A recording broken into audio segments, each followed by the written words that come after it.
인공지능이 반도체의 겨울을 녹이고 있습니다. 챗GPT로 대표되는 생성형 인공지능 열풍으로 반도체 수요가 급격히 늘면서 반도체의 봄이 다가올 것이란 전망이 나오고 있습니다. 네, 특히 하반기부터 메모리 반도체 공급보다 수요가 더 커질 것으로 전망되면서 삼성전자와 SK하이닉스의 화려한 실적 컴백을 기대하는 목소리도 커지고 있습니다. 자세한 내용은 산업부 정재훈 기자와 얘기 나눠보겠습니다. 정 기자, 삼성전자, SK하이닉스 주가가 최근 많이 올랐습니다. 드디어 반도체 시간이 다시 온 걸까요? 속단하기는 좀 이르지만 분위기가 반전된 거는 확실한 것 같습니다. 예. 이 상승 전환 신호탄은 이제 미국의 엔비디아가 좀 쐈습니다. 지난주에 회계연도 1분기 실적 발표를 통해서 예상치보다 약 10% 높은 71억 9천만 달러의 매출을 기록한 것으로 나타나면서 분위기를 좀 많이 반전을 시켰습니다. 예. 무엇보다 이제 엔비디아가 그러니까 엔비디아 기준으로 회계연도 2분기 기준으로 매출 전망치를 시장 전망치보다 한 50% 높은 110억 달러로 제시하면서 기대감이 좀 더 높아졌다고 볼 수 있습니다. 젠슨 황 CEO는 실적 발표에서 급증하는 AI 수요 충족을 위해서 공급을 크게 늘리겠다라고 말을 했거든요. 네. 그만큼 이제 챗 GPT 같은 생성형 AI 수요가 높다는 말인데 이 생성형 AI 필수 요소로 우리 메모리 반도체, 뭐 DDR5라든지 고대역폭 메모리, HBM 같은 이제 고성능 메모리 반도체가 좀 필수 요소로 꼽히잖아요. 예. 그러니까 엔비디아 서버용 GPU가 이제 없어서 못 팔 정도라고 하니까 덩달아 우리 기업들의 메모리 반도체 수요에 대한 기대감도 좀 커지는 것으로 보입니다. 최신 D램 규격인 DDR5의 고용량 제품 점유율이 지난해 한 1%대에 머물고 이제 올해는 말에는 26%, 그 내년에는 한 35%까지 커질 것으로 그렇게 예상이 되는 상황입니다. 네, 이 인공지능 열풍은 사실 올해 초부터 좀 불었는데 사실 덕분에 그동안 이제 주가도 꾸준히 오르긴 했습니다.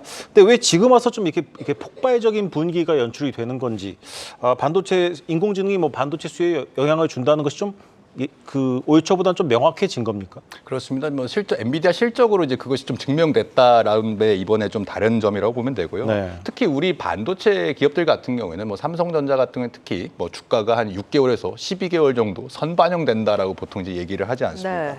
다시 말해서 우리 기업들이 오늘 이제 계속 최근까지 주가가 오른 거는 이런 저력이 올해 말이나 이제 내년 초 상황이 좀 반영이 됐다라고 볼 수 있습니다. 올해 말까지 우리 기업들의 실적은 여전히 좋지 않을 것이라는 의견이 지배적입니다. 삼성전자 같은 경우에도 지금 보시는 것처럼 연간 마이너스 11.7조 원을 기록할 것으로 보이고 SK하이닉스의 상황도 마찬가지입니다. 올해 실적은 이제 충분히 그러나 이제 예견된 상황이기 때문에 올해 말이나 내년에 경기 지표가 어떻게 나타나는지가 좀 중요하게 여겨집니다. 올해 전체 D램 수요가 이제 공급을 앞지를 것이란 전망이 최근에 나왔는데 한 달 전 전망치보다 좀 수요가 오를 것이라고 예측을 해서요. 좀 분위기를 반전시키고 있습니다. 다만 이제 반도체 경기 지표가 확실하게 모든 게 다 좋아졌냐? 이것은 아니거든요, 아직은. 그러니까 내일 이제 월간, 그러니까 5월 달에 이제 D램 익스체인지에서 발표를 할 텐데, 우리 메모리 반도체 고정 거래 가격 같은 경우에는 지난달까지 계속 하락세를 지속을 하고 있습니다. 고성능 DDR5 가격 오름세가 조금 뭐 기록을 했다는 분석도 나오지만 아까 보신 것처럼 DDR5의 점유율은 1%대에 그치기 때문에 미미한 수준입니다. 네. 이러한 이유로 이제 증권가에서 오늘 같은 경우는 키움증권에서는 좀 이런 주가 급등이 단기에 그칠 수 있다는 우려를 내놓기도 하고 있거든요. 그러니까 하반기에 반등 방향성은 맞지만 좀 현실을 냉정하게 볼 필요도 있다는 분석이고 네. 앞으로 나올 지표가 좀 더 중요하다 이렇게 볼 수 있을 것 같습니다. 알겠습니다. 뭐 낸드 플래시 같은 경우는 일본의 키옥시아와 미국의 웨스턴 디지털 합병이 다시 거론되고 있습니다.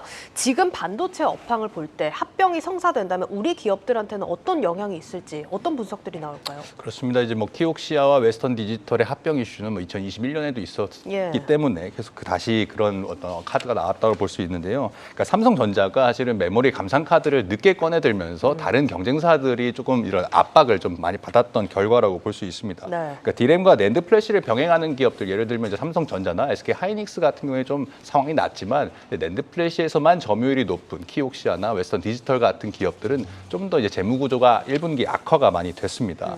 그래서 이제 그 결과로 낸드 플래시 2위인 키옥시아, 일본의 키옥시아와 4위인 웨스턴 디지털 합병 이야기가 나오는 건데요. 이렇게 되면 낸드 플래시 시장은 이제 D램처럼 지금 D램 같은 경우에는 삼성전자와 SK 하이닉스 그리고 마이크론이 3강 체제를 이루고 있거든요. 네. 이것도 이제 치킨 게임의 결과로 그렇게 나타나게 된 건데, 그러니까 D램과 낸드 플래시도 D램처럼 이렇게 3강 또는 4강 체제로 굳혀질 수 있다는 분석이 나옵니다.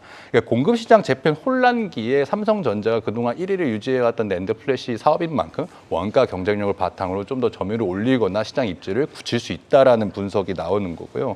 다만 이제 합병 시 지금 보시는 점유율표대로처럼 키옥시아와 웨스턴 디지털이 합병하게 된다면 단숨에 이제 점유율 1위 공룡으로 탄생할 수 있기 때문에 삼성전자와 규모의 경쟁이 좀 치열해질 수 있다는 그런 분석이 나옵니다. 그렇게 따라서 삼성전자에게 좀 위협이 된다는 분석도 있는데, 낸드 플래시 지각 변동은 이제 각 기업들의 의사결정부터 각국의 이제 반독점 당국의 승인까지 시간이 꽤 오래 걸리는 이슈이기 때문에 좀 계속해서 지켜봐야 하겠습니다. 네, 상황을 좀 더 지켜볼 수밖에 없다는 건데, 뭐 사실 이 반도체 업황이 좀 빠르게 좋아지면 이 합병이 좀 무산될 가능성도 있는 것 아닙니까? 맞습니다. 이제 두 기업의 합병 가능성을 좀 낮게 보는 시각도 그것 때문에 나오는 건데요. 당장 증권가에서는 이제 반도체 기업들의 재고가 2분기에 좀 정점을 찍을 거라고 예상을 하고 있습니다.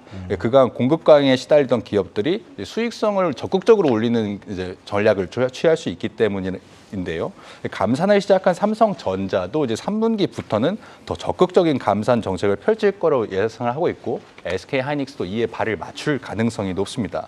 그러니까 메모리 반도체 수요 회복 신호는 올해 지금 4분기 정도에 나타날 것을 이르면 지배적인 관측이 나오고 있는데, 재고가 축소되고 수요가 오르는 그 시점이 진정한 반도체 반등의 시간이라고 부를 수 있겠습니다.